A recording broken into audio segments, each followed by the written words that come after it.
Oke, Assalamualaikum warahmatullahi wabarakatuh. Teman-teman, jumpa lagi dengan saya, Robi Uleendra. Selamat datang di YouTube channel saya. Nah, pada kesempatan kali ini saya akan coba membahas tentang skripsi kembali, yaitu kesalahan-kesalahan yang sering tiba-tiba muncul saat sidang skripsi membuat kamu mahasiswa yang sedang mengerjakan skripsi. Silahkan disimak.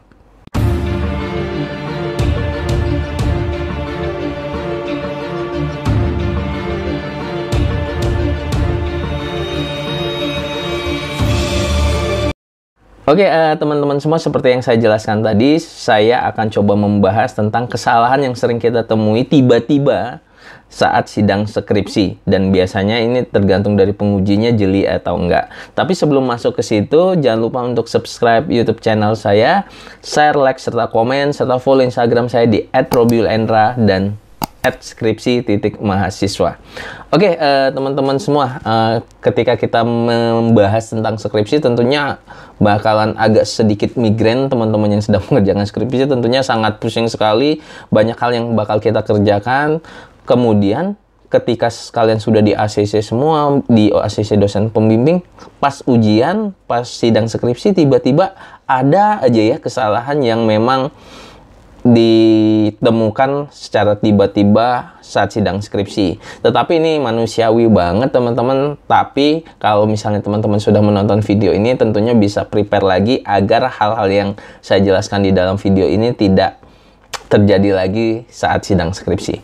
Oke, yang pertama yang paling sering ditemukan dosen penguji saat sidang skripsi yaitu adalah typo gitu ya, salah pengetikan gitu. Biasanya ini memang sudah kita baca terus skripsinya, tetapi ada saja yang ditemukan. Apalagi misalnya kalian mengetik di Word-nya itu regionalnya Inggris, komputer akan dibuat otomatis komputer pakai C. Apalagi kalian waktunya memang sangat terbatas, sehingga untuk mengecekin satu-satu itu sebenarnya sudah, tetapi mau mengecekin kedua kali, ketiga kali itu yang bakalan sulit, dan akhirnya penguji yang jelilah yang melihatnya. Tapi itu nggak apa-apa, nggak masalah teman-teman, tapi sering ditemukan hal-hal tersebut oleh dosen penguji. Jadi kalau misalnya di format penulisan, kalau bahasa asing harus italik, nah, itu teman-teman mulai cross check, gunakan cara yang mudah. Kemudian yang hal-hal atau kesalahan skripsi yang sering terjadi tiba-tiba lagi adalah ada page atau bagian lembar halaman yang ada di skripsi itu yang tidak masuk atau tertinggal ke dalam skripsi. Jadi ketika kita cari, oh di pengujinya kok nggak ada halaman 48 ya? Padahal ketika kalian cetak itu ada halaman 48. Nah, itu biasanya proses yang memang ya harus kita lakukan teliti lagi, biasanya di fotokopian ataupun dalam proses percetakan atau penggandaan skripsinya. Dan teman-teman harus teliti soal itu, karena apabila ada poin yang memang nggak masuk, itu yang akan jadi bahan revisian kamu ketika kamu ingin memulai sidang gitu ya. Kemudian yang selanjutnya adalah salah penulisan gelar. Nah, ini karena di dunia akademis itu biasanya penulisan gelar khususnya pada kata pengantar yaitu sangat penting sekali, karena kata pengantar ini bakalan banyak dibaca oleh orang gitu ya. Jadi kata pengantar, misalnya ada dosen yang sebenarnya Skom Mkom, kalian tulis Skom MM gitu. Nah, itu sangat krusial banget. Dan pastikan kalau kalian buat kata pengantar itu jangan copy paste, selain nama-namanya nanti akan sama-sama temennya. Dan ada juga kesalahan-kesalahan yang saya temui, yaitu judulnya sama dengan teman-teman yang copy paste. Kadang kata pengantar itu ya udah deh bentuknya template, jadi gampang kalian tinggal copy paste aja. Tetapi kalian lupa bahwa untuk kata pengantar itu biasanya ada judulnya. Nah, judulnya itu yang sulit yang lupa diganti. Dan kalau misalnya copy paste, diperhatikan dan dibaca kembali apa saja yang berhubungan sama skripsi kita. Kemudian yang selanjutnya adalah kesalahan dalam membuat daftar pustaka. Nah, itu krusial banget teman-teman. Kalau teman-teman udah subscribe YouTube channel saya, itu udah mungkin nggak pakai lagi cara membuat daftar pustaka ataupun citasi dengan cara manual. Biasanya kesalahan tersebut itu kalau dibuat cara manual. Saya kayaknya sudah masukin semua daftar pustakanya, tapi kok masih aja ada aja yang tertinggal. Nah, itu kalian masih menggunakan cara manual. Nah, kalau masih dalam keadaan seperti itu, yang manual, kalian bisa tonton video saya yang tentang aplikasi Mendeley di sini ya. Nanti muncul di sini. Gitu ya.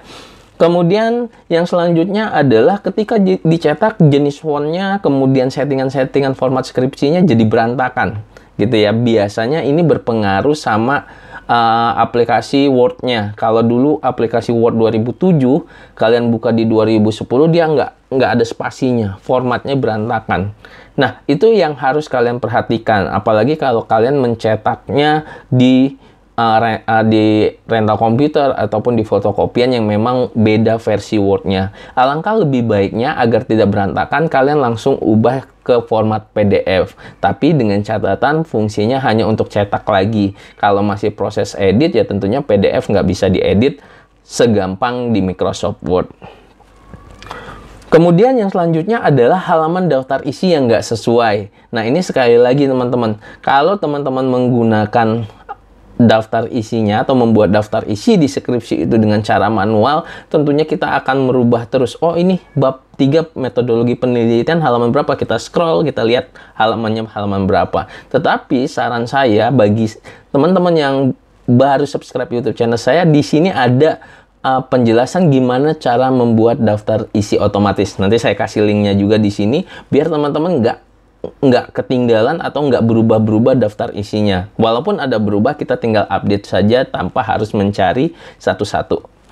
Nah, selanjutnya adalah jadwal penelitian yang nggak sesuai. Biasanya ada time schedule yang memang kita buat, kita perencanakan, pas mengerjakan skripsinya, misalnya kita buat 6 bulan, tapi selesainya bisa 4 bulan. Nah, itu yang harus teman-teman revisi lagi. Walaupun kadang ada di sidang skripsi yang nggak membutuhkan lagi time schedule, tetapi teman-teman ya harus prepare. Kalau misalnya ada di kampusnya harus memasukkan time schedule, berarti kalian harus ubah lagi sesuai dengan pengerjaan skripsinya. Ya, namanya time schedule itu perencanaan, tentunya bakalan berubah dan nggak bisa sama juga, tetapi ya tentunya dimirip-miripkan atau didekatkan supaya jadwal penelitiannya sama dengan yang real gitu ya.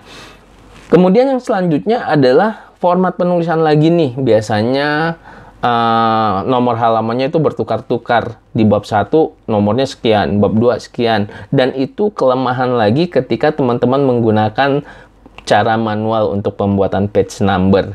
Dan tentunya semua yang hal-hal seperti ini kalian sudah bisa atasi dengan menggunakan word processor Microsoft Word versi berapa saja untuk membuat format secara otomatis. Nah, nanti saya coba kasih lagi linknya di sini. Dan yang terakhir, kalau misalnya spesifiknya di jurusan ilmu komputer seperti jurusan yang saya dalami, yaitu biasanya kesalahan yang sering ditemukan memang teknis banget ketika ujian programnya error, uji database-nya error. Padahal tadi malam saya coba itu ada Pak, lancar-lancar saja. Tetapi ketika ujian itu bakalan error atau terlihat error. Itu nggak tahu, memang dulu pun saya ketika sidang skripsi itu terjadi hal tersebut. Tapi booknya tetap saya bisa perbaiki. Dan teman-teman ingat, kalau misalnya di ilmu komputer kalian harus punya backup data di flash disk untuk misalnya terjadi hal-hal yang tidak diinginkan, kalian punya backup datanya. Nah, itu mungkin saja teman-teman pembahasan tentang kesalahan skripsi yang tiba-tiba muncul saat sidang skripsi. Tentunya itu tidak terlalu krusial, tidak terlalu membuat kalian berkecil hati ya. Namanya skripsi pekerjaan yang lama dan banyak yang dikerjakan oleh satu orang. Tentunya ada masalah-masalah teknis yang memang kita selalu hadapi, dan itu tentunya memang membuat kita lebih teliti lagi dalam mengerjakan sesuatu. Oke, mungkin itu aja teman-teman penjelasan tentang kesalahan skripsi yang tiba-tiba muncul di sidang skripsi. Kita ketemu lagi di video-video selanjutnya. Terima kasih atas perhatiannya. Jangan lupa subscribe YouTube channel saya, share, like, dan komen, serta follow Instagram saya di @robilendra. Terima kasih atas perhatiannya. Saya tutup. Assalamualaikum warahmatullahi wabarakatuh.